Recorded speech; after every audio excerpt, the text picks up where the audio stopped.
शेतकऱ्यांनी घेतला जळगाव जामोद तहसील कार्यालयाचा ताबा, तिसऱ्या मजल्यावर चढत केले आक्रमक आंदोलन।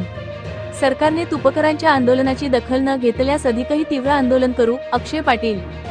जळगाव जामोद शेतकरी नेते तुपकर यांच्या अन्नत्याग आंदोलनाच्या समर्थनार्थ दिनांक 17 जून 2026 रोजी अक्षय पाटील यांच्या नेतृत्वात जळगाव जामोद तहसील कार्यालयावर शेतकऱ्यांनी चढून आक्रमक आंदोलन केले।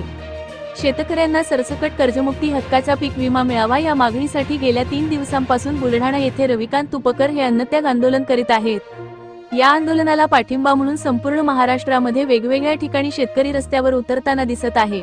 मात्र सरकारचा एकही प्रतिनिधी आंदोलनस्थळी न गेल्यामुळे शेतकऱ्यांमध्ये प्रचंड अशी नाराजी आहे।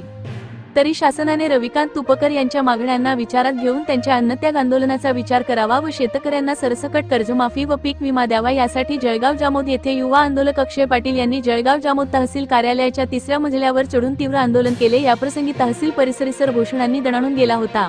नेशन महाराष्ट्र न्यूज साठी तालुका प्रतिनिधी जळगाव जामोद।